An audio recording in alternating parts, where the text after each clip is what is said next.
Dear professionals, students, job seekers, engineers, managers and company owners. मेरा नाम सुभाष जुनेजा है. I worked in industry for last 30 years as senior general manager operation. I conducted multiple interviews, training programs with practical approach and easy understanding, and company improvement activities in small MSMEs as well as medium-sized companies. And currently also I am supporting MSMEs for factory improvement activities as consultant implementer. My number is also given. दोस्तों, यह video मैंने interview series की topic है EHS के ऊपर, environment health and safety के ऊपर है ये. एंड इससे आपको नॉलेज, स्किल और इम्प्लीमेंटेशंस में काफ़ी हेल्प मिलेगी. आज से आप 3 इम्पॉर्टेंट कार्य कर सकते हैं. सबसे पहला जो है, ये वीडियो यूज़फुल है और इसको आप मैक्सिमम लोगों को, टीम, आपके मेंबर्स, आपके जूनियर्स, आपके जो प्रोफेशनल नेटवर्क के ग्रुप्स हैं, उनको आप शेयर कर सकते हैं और इसको सब्सक्राइब कर सकते हैं. जैसे कि मैंने इस पर मेंशन किया हुआ है माई फैक्ट्री ट्रेनिंग. उसका बेनिफिट ये है कि हम अपनी नॉलेज, स्किल्स मैक्सिमम लोगों को स्प्रेड करेंगे और अपने नोन जितने भी जो यंगस्टर्स आ रहे हैं उनको भी काफ़ी हेल्प मिलेगी. और जब हम ये करेंगे तो उनके अपॉर्चुनिटीज़ बढ़ती हैं अच्छी नौकरी के लिए, नेक्स्ट प्रमोशन लेने के लिए, और स्पेशली कंपनी ओनर्स का भी नॉलेज बैंक बढ़ता है, इम्प्रूवमेंट आती है, ताकि अपनी फैक्ट्री के अंदर भी आप इम्प्रूवमेंट कर सकें.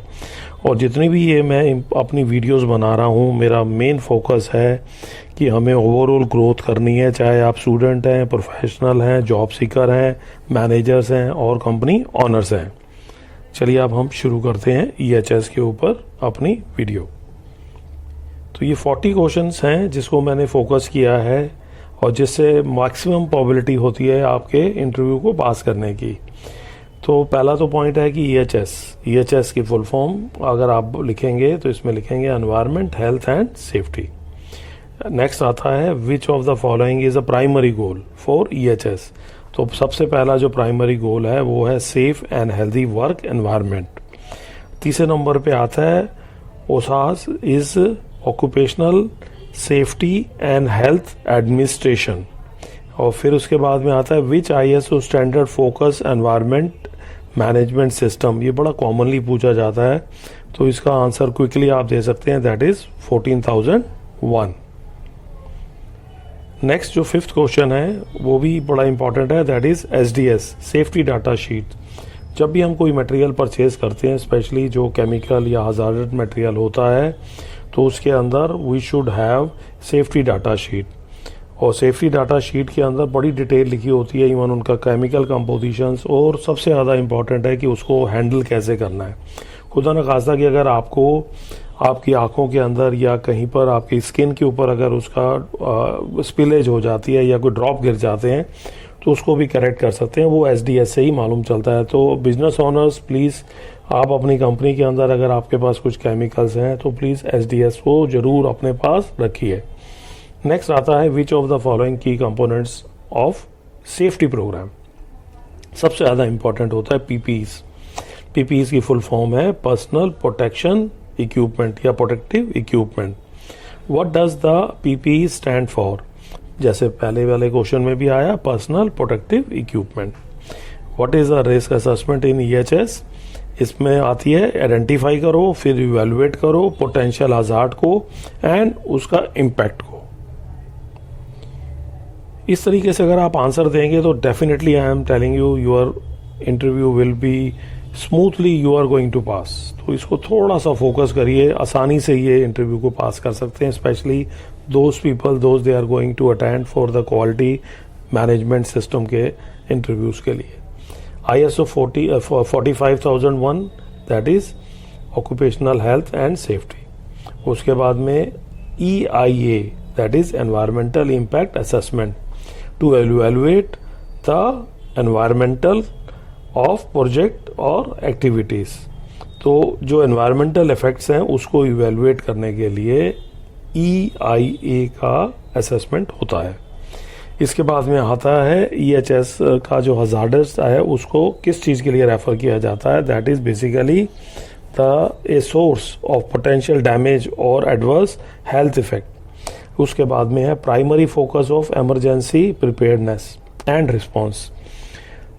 इसका आंसर है preparing for responding to emergencies and incidents. Next है common methods controlling work place hazards.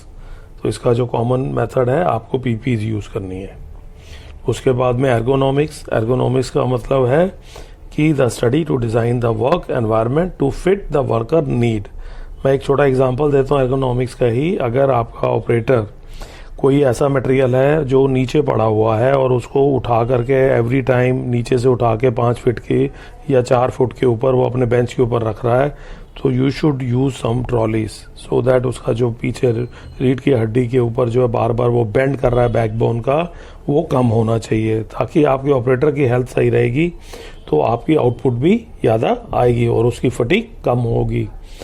अगला आता है सस्टेनेबिलिटी। उसका मतलब है कि the ability to maintain environmental quality over time.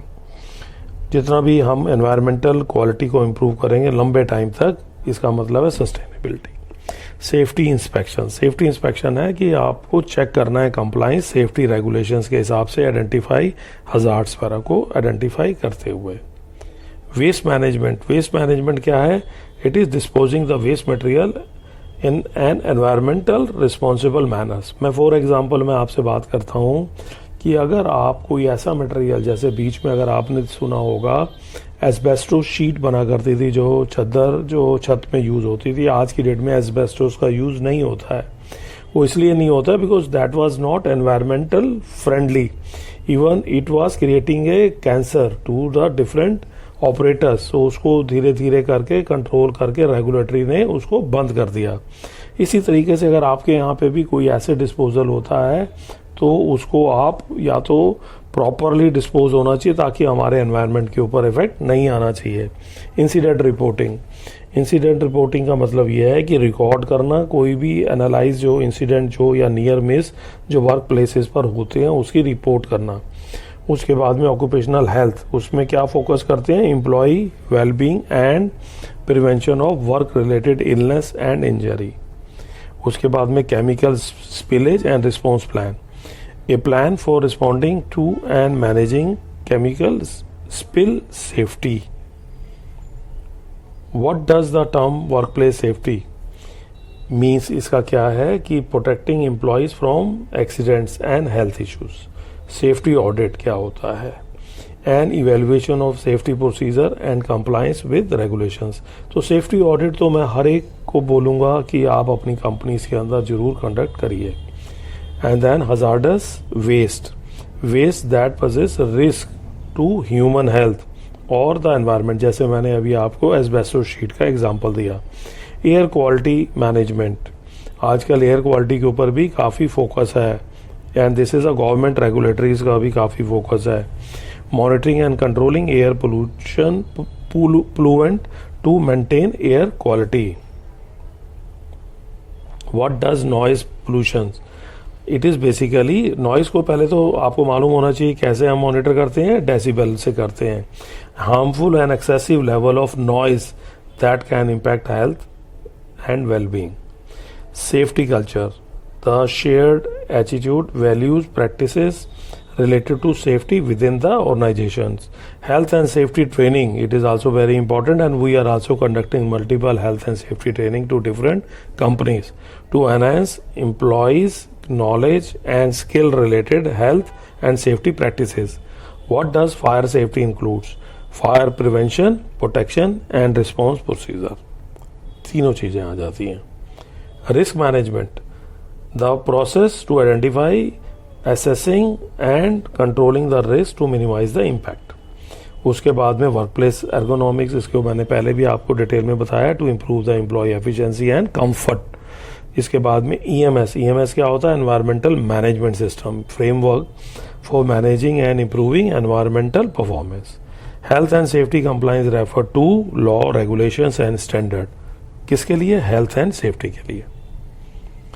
Environmental sustainability, इसका मतलब the managing resources in the way it does not deplete our future generation, जो हमारे रिसोर्सेज हैं। उसके बाद में occupational safety, protecting employees from work related injuries. इसके बाद में इंसिडेंट इन्वेस्टिगेशन, इसमें क्या क्या इन्वॉल्व होगा, causes and effect on work place incident and prevent recurrence. Contingency plan क्या होगा, a plan develop to respond unforeseen events और एमरजेंसीज। इसके बाद में आता है what is the purpose of hazardous communications, to ensure communication about hazard is effectively communicated to. ये बहुत ज़रूरी है, जितने भी हमारे केमिकल यूजेज होती हैं, हजार्ड जो भी मटेरियल हम यूज़ करते हैं, प्लीज़ उसको आप अपनी कंपनी के अंदर जितने भी आपके एम्प्लॉयज़ हैं वाइड कम्युनिकेशंस के साथ में, चाहे उसको विजुअल फैक्ट्री के थ्रू आप यूज़ कर सकते हैं। विजुअल फैक्ट्री की भी मैंने एक अलग से वीडियो बना रखी है, और मल्टीपल तरीके हैं जिससे आप अपने पूरे प्लांट के अंदर बता सकते हैं।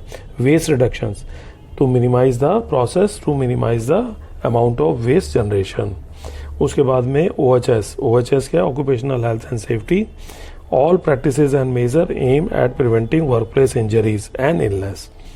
Emergency response planning, strategy to address emergencies and minimize their impact. So these are the 40 questions, sir.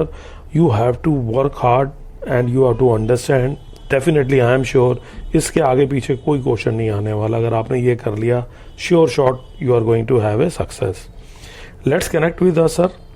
We are making this now interview succeeding और इंटरव्यू श्योर शॉट और sure success, top 40 questions for you. Why, ताकि आप पास your interviews कर सकें। And you have to subscribe my factory training. And ये 4 success मंत्र हैं।